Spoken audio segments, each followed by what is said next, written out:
brothers and sisters, and welcome back. Today, we are going to be discussing one of the most paramount pieces of lore in all of Fallout. That, of course, being the founding of our most noble and honorable order. The Brotherhood of Steel. The Brotherhood of Steel is part of a fraternity of factions that hold the unique distinction of being founded prior to the events of the Great War. Hopefully, the previous data files I had my squire upload to the terminal bossnet gave you a refresher on both the Great War and the Sino-American War. That is, if you were not already up to date on those historical events. I'll have him provide a term link to your Pip-Boy interface, which you should review. Now, the founding of the Brotherhood was an event that was woven into the fabric of the end of the world here in America, as it occurred prior and in tandem with the falling of the atom bombs. Our origins are traced back to one man, a single person who, in the face of unimaginable adversity, was not only able to keep his fellow soldiers alive as they watched the world burn around them, but also keep their families alive while they roamed the newly irradiated wasteland of California. Some did perish, from raiders, monsters, and other tragedies, but the whole survived the migration to their new Eden. There, this man would continue to soar above the chaos around him, as he provided his followers with the key element any human needs to truly survive when all is lost. That element being a sense of purpose. This titan of a man would then be given a name that would live on in the annals of our order's history. He would be known as the Great Deliverer. This man, of course, was Roger Maxson, founding father and first High Elder of the Brotherhood. He is also the progenitor of the Maxson dynasty of High Elders, who have long guided and led our order through the wasteland, from the shores of the Pacific to the far Atlantic coastline. For the past nearly 300 years now, the Brotherhood has carried the banner of Maxson's Brotherhood into the fray of wasteland warfare. The red and white wing-clad sword and gears remind us of our duty to the future of mankind. The preservation of technology, so that when the time comes for the children of the future, have ceased their harboring of hate for their fellow man and the violence stops. When the last genetically mutated abomination falls to the irradiated Earth, along with the hidden fabricated cyborg and every other machination of the sick, degenerate, and power-hungry men of science and old-world remnants, fall to the might of our steel. Here is where the seeds of Maxson's dream will bear fruit. That the preserved technology will allow for the rebuilding of a better world. It was the dream of our founder, and it is one we are still fighting for today. Before I turn the holodisc over to my scribe, I wanted to say that we will return to these thoughts later, on why the Brotherhood has been not only good for the people of the land, but has been one of the most influential and just. Then you can all discuss the proposed notions on your terminals, like civilized adults, of course. Now, without any more delays, here is Scribe Wayne, with the story on our order's founding. Ad Vitorium.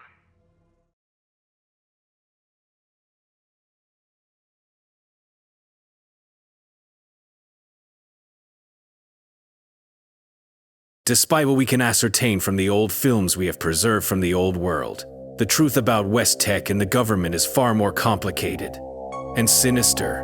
From the data gathered by the original order, as well as Paladin Romani's team dispatched to West Virginia, West Tech's Pan-Immunity Virion project contained a far more evil purpose than once believed. The new plague was a real threat and did have a serious impact on the people of old America.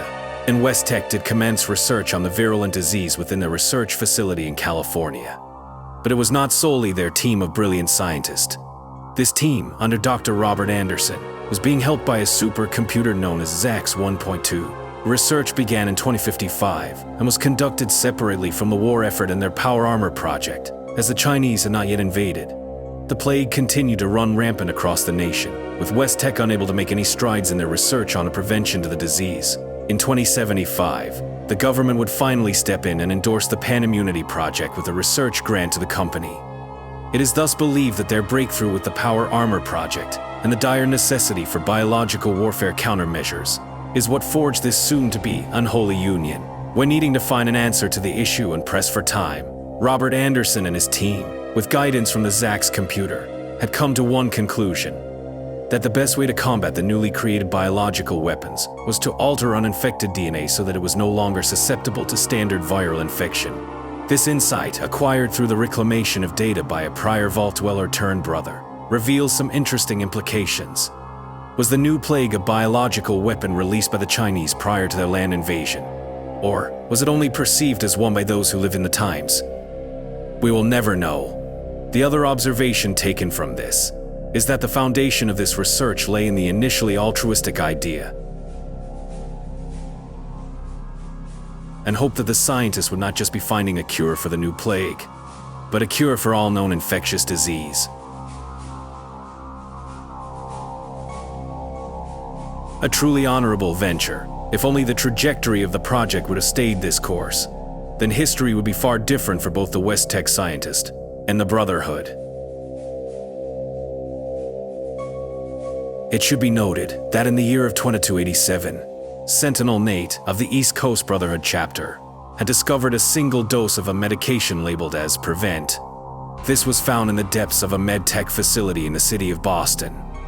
MedTech, the company behind Mentats and other common drugs, were a separate corporation from West Tech, and to our knowledge, this serum was not funded by the government.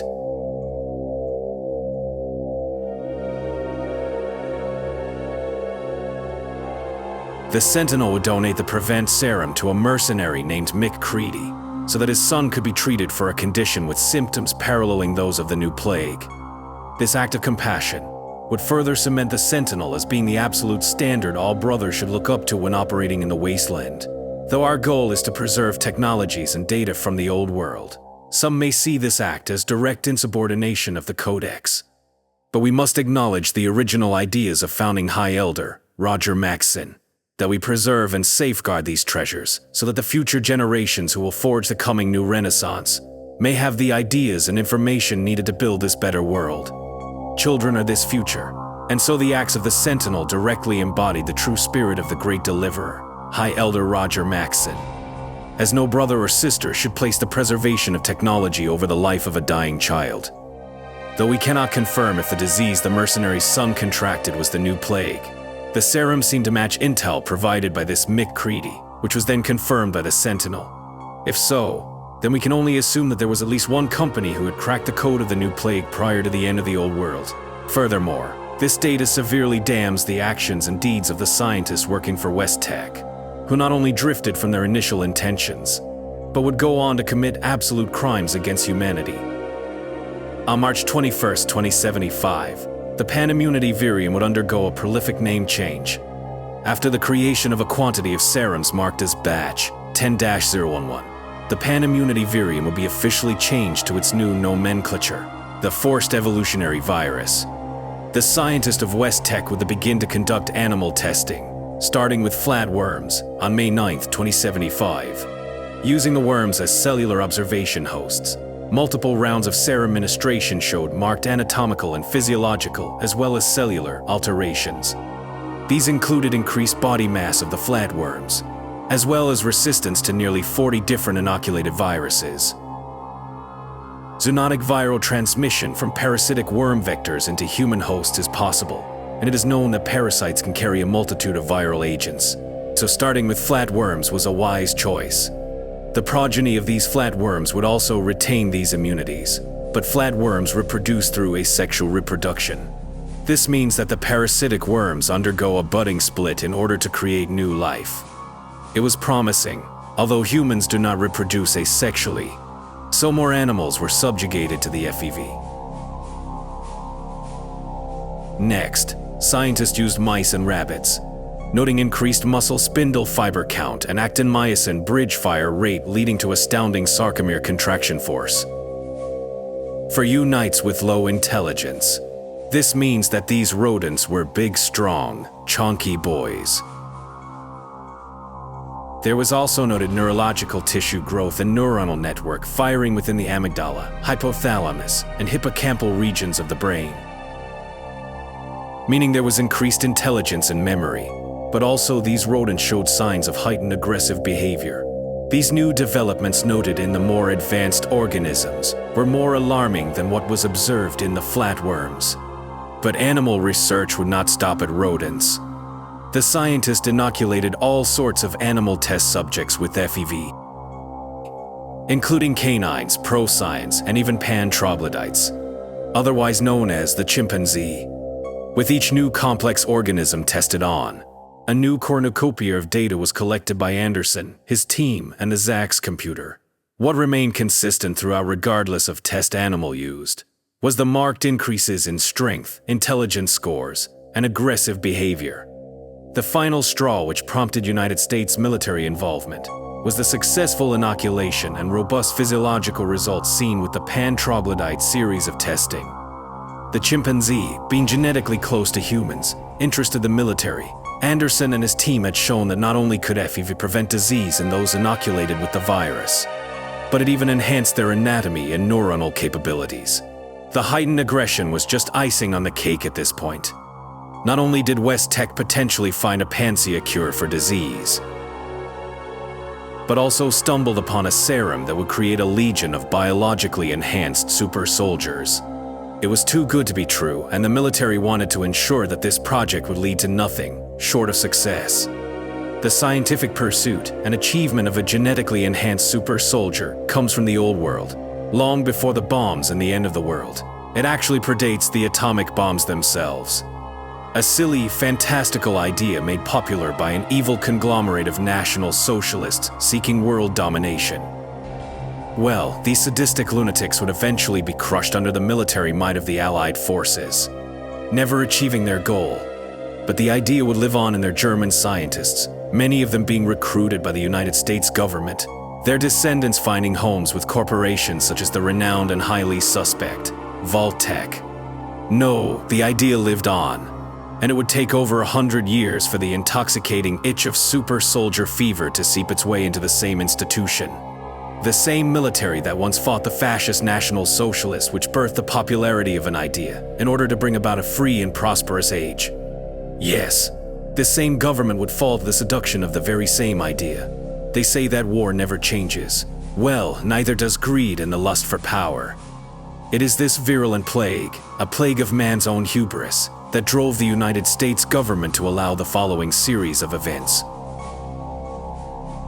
On January 7, 2077, the Department of Defense, now under the control of the Enclave Initiative, orders the West Tech scientists to be moved from their research lab to the newly constructed Mariposa military base. This was not a request. The entire FEV project had been subsequently apprehended by the Enclave Initiative, which was still masquerading as the military while they waited for the inevitable atomic end. The Enclave Initiative, or also known as solely the Enclave, was a collective of every United States politician, federal scientist, top military brass, and their families. They would collectively move their entire lives to a series of secret bunkers and bases of operations, leading up to the events of the Great War.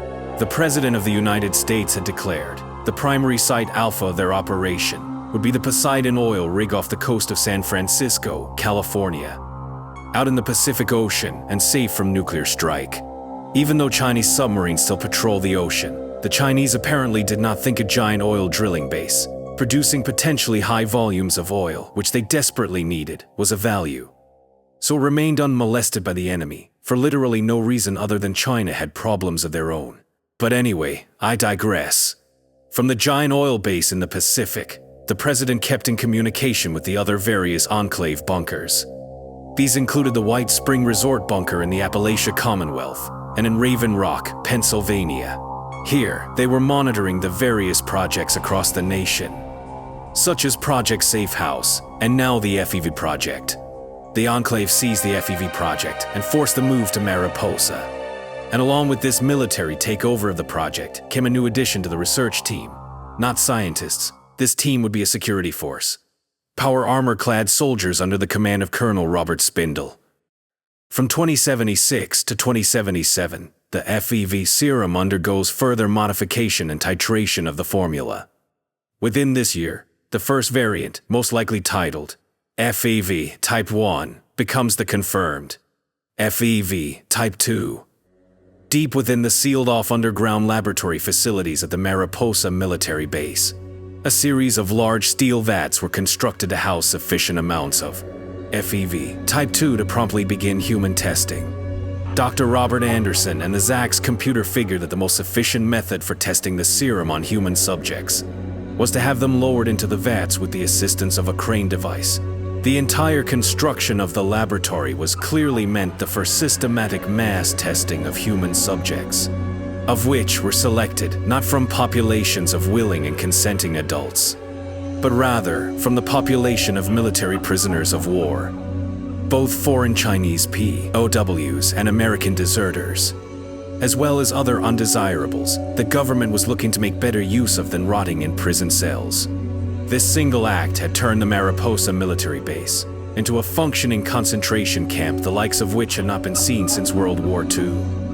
What Anderson and his team were doing was appalling, warranting nothing short than trial for crimes against humanity followed by execution, just as the Nuremberg trials had did over a century prior. Though this was apparent, the question becomes, how can an organization that is backed by the federal government be properly punished for committing such atrocities? Well, this question was about to be soon explored, as those who play carelessly with the fires of humanity shall be burned by its wrathful flame. And Dr. Anderson and his team had no idea that the biting flame was just outside their own bunker doors. From the honored data we have preserved on the faction's founding, we know that Captain Spindle and his task force were completely in the dark on the horrors being committed below their very own power armor-clad feet. We also know that the Enclave-led government, as well as the scientists, were aware that the security force had not been informed of this fact.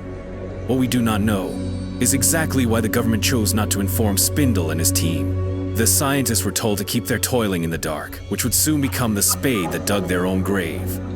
For not long after, on October 9th, 2077, the very soldiers ordered to protect the scientists from communist threats had finally discovered the truth about what was truly going on in the depths of Mariposa.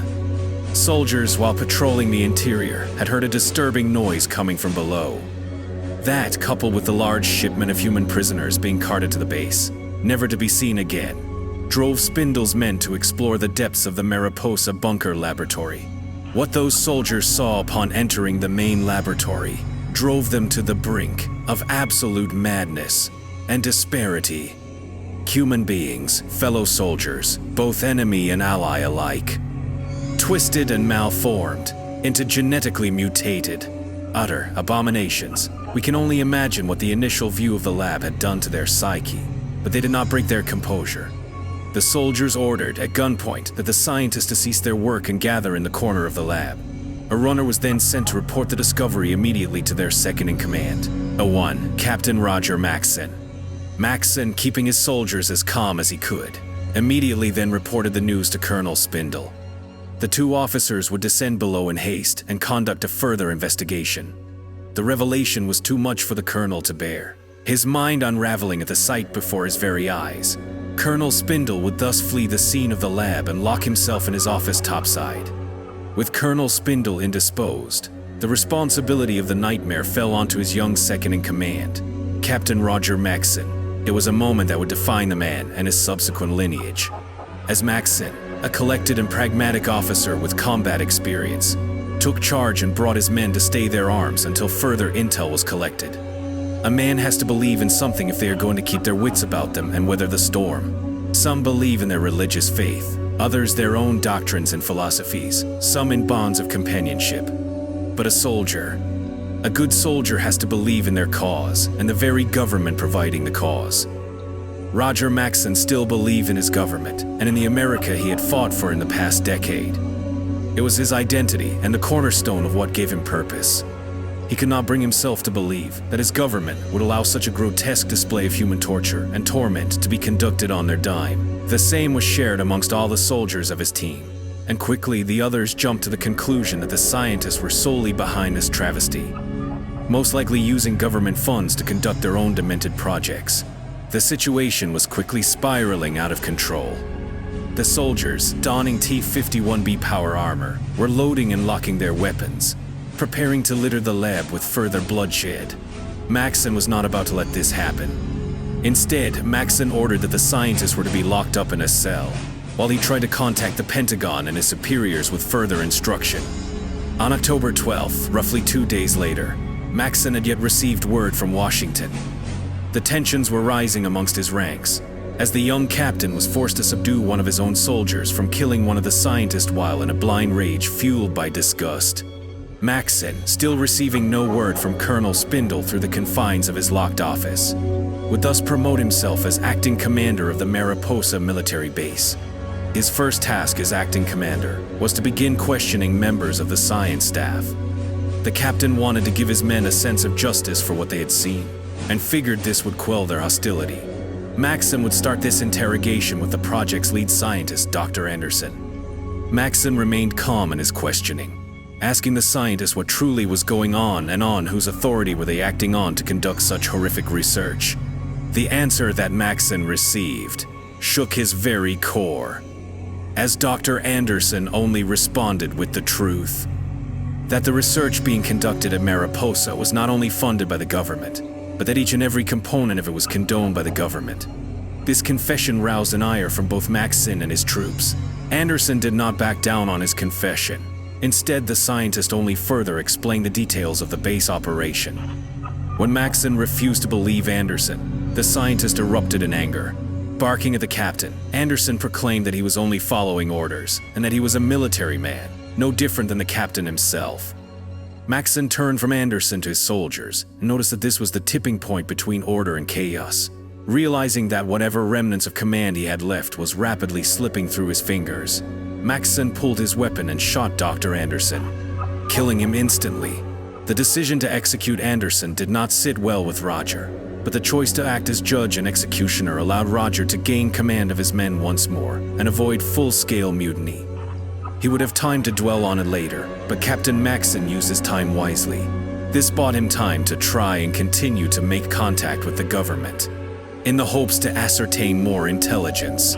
Maxson still could not believe his United States government would allow this. Between attempting to talk to Colonel Spindle and trying to establish contact with the Department of Defense, Maxson continued to interrogate the science team. Each scientist told the same story, and each scientist met the same fate: a small fire team execution. It was on October 15th that Captain Maxson decided he was done talking to his superior officer through a locked office door. Though his men had already turned to Roger as their new chosen leader within the midst of the ongoing investigation and subsequent madness, Maxson still respected the chain of command. He needed to discuss the entirety of the problem with his superior, maybe as a way to alleviate some of the stress and pressure which was sure to be building within him. While he stood in the eye of the pandemonium, again, we can only speculate as Maxson would never record his thoughts on the situation to that extent. But it doesn't take a person to hold a degree in psychology to connect the dots on how Maxson was feeling about the entire event. So after a few more rounds of pleading through a closed door, Maxson finally received a response. But it was not the response he was hoping for. Rather, it was more spine-chilling than he could have imagined. The voice from the other side was broken and babbling. Roger could tell right away that whatever shreds of sanity remained in his commanding officer had clearly slipped through the cracks of the colonel's broken mind. There was no time to lose. Maxson ordered whatever men were around to rush to his aid. It took very little effort for the power armor-clad troops to break through the locked door. Upon seeing his soldiers clad in their blood-stained T-51B power armor, their helmets off, showing numerous eyes lit with the flames of vengeful pain, forced the cowering Colonel Spindle to only utter a simple apology. He confessed to never knowing the truth on what was occurring around them. It would be his final confession. So with eyes watery and a mind warped beyond repair, the colonel pulled the pistol from his side holster and fired a single life-ending shot. The colonel was dead in his armchair before Maxson or the others could rush to stop their commander from committing that terrible act. Roger Maxson's situation at the Mariposa military base was rapidly spiraling into fathomless pits of sheer anarchy. With a laboratory bunker filled with mad scientists, an entire regiment of battle-scarred Green Berets demanding both blood and answers, and now, a tragic field promotion after the loss of his commanding officer, lesser men would have buckled and caved under the sheer weight of the mounting pressure and stress. But Roger Maxson was made of sterner stuff, and he would need it for the coming days.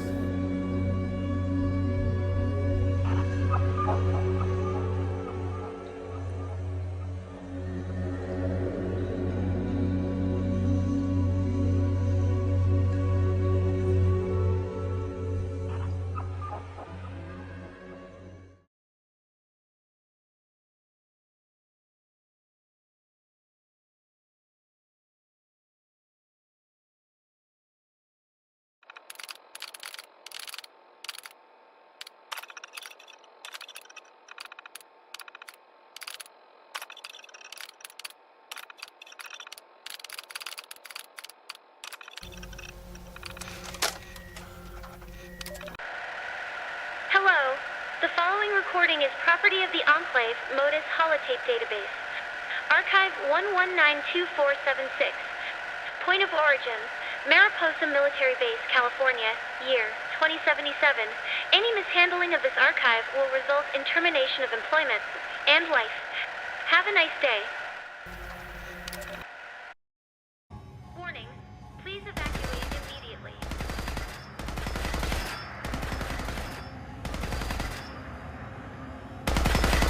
No, you don't understand. Please evacuate Please. immediately.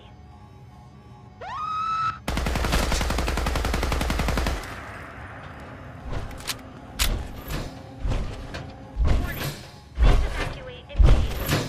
What we saw down in the lab. I just can't. Please evacuate immediately. I still can't believe it.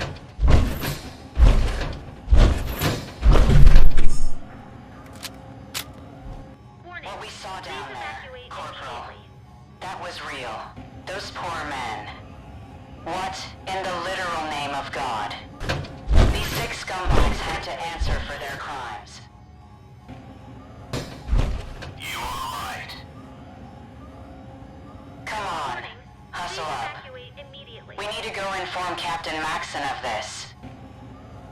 Roger. Move out. Stay frosty and keep vigilant.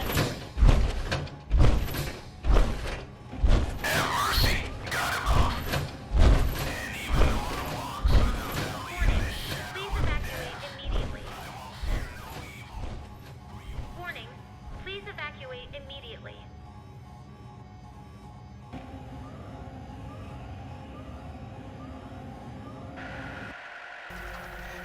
End of recording. Remember to return Enclave property to database library, or You will be skinned alive. have a nice day.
Be sure to like, subscribe, and share. If you know of a brother or sister in need, reach out for support. We are all in this wasteland struggle together. And remember, ad victoriam.